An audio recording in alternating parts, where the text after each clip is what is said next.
بالکل اکیلے رہ گئے تھے. اکیلے اس حساب سے کہ ان کے پاس صرف چند صحابہ کرام تھے اور نبی اکرم صلی اللہ علیہ وآلہ وسلم تھے.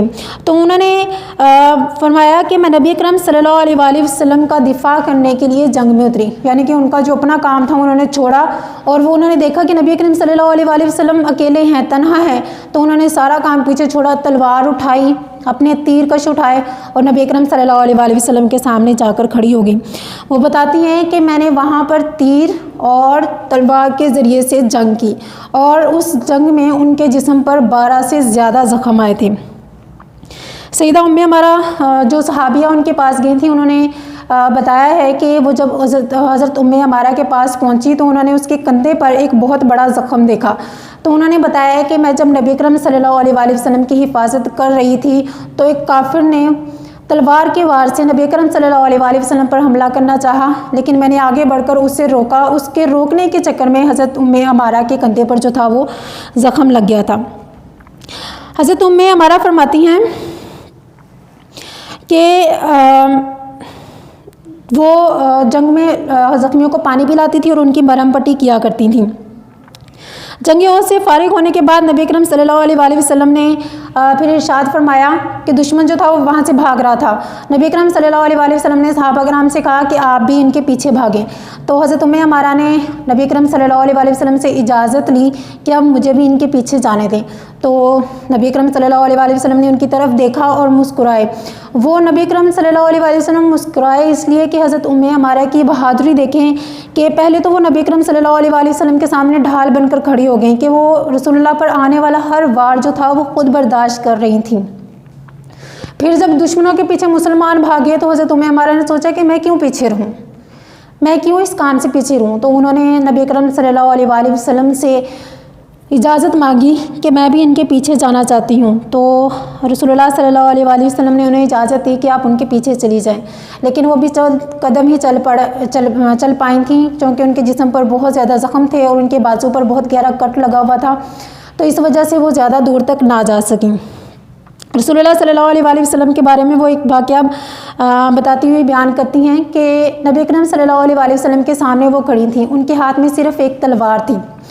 اب دشمن جو تھا وہ نبی اکرم صلی اللہ علیہ وآلہ وسلم پر حملہ آور ہو رہا تھا, کیونکہ کفار اس وقت ارادے یہ کر آئے تھے کہ وہ نبی اکرم صلی اللہ علیہ وآلہ وسلم کو نعوذ باللہ قتل کر دیں گے. تو سیدہ ام عمارہ اور ان کے 2 بیٹے جو تھے وہاں پر کھڑے تھے. ایک منافق بھی تھے جنگ احد میں نبی اکرم صلی اللہ علیہ وآلہ وسلم کے ساتھ. جب حالات بہت زیادہ بدتر ہوئے تو ایک کافر جو تھا وہاں سے بھاگنے لگا, اس کے ہاتھ میں تیر کش تھا.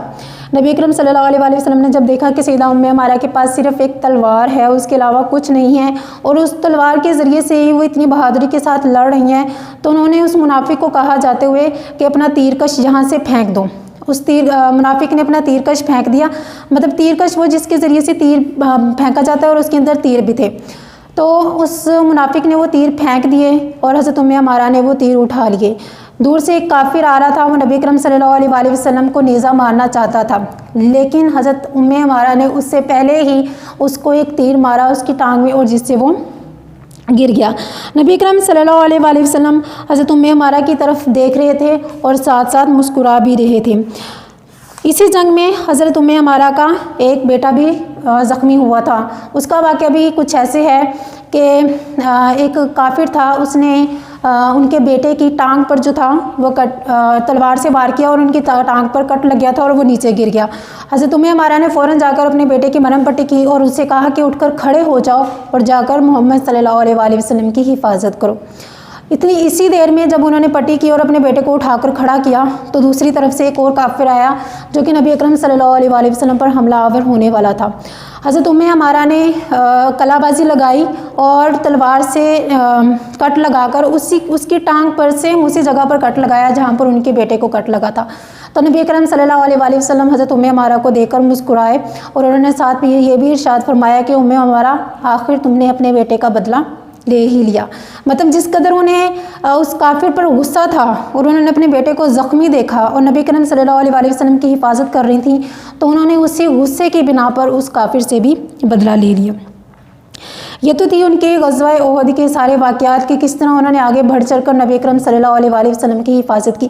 اسی طرح رسول اللہ صلی اللہ علیہ وآلہ وسلم کی وفات کے بعد جنگ یمامہ ہوئی تھی، جس میں ایک نبوت کے جھوٹے دعوے دار کے خلاف جنگ کی گئی تھی۔ اس جنگ میں بھی جب مسلمانوں کو بھیجا گیا، حضرت ابوبکر صدیق نے مسلمانوں کو بھیجا، تو حضرت ام عمارہ نے بھی حضرت ابوبکر صدیق سے درخواست کی کہ میں بھی اس جنگ میں جانا چاہتی ہوں، چونکہ وہ مجاہدہ تھی، تیر اندازی اور تلوار چلانا انہوں نے سیکھی ہوئی تھی اور انہیں آتی تھی۔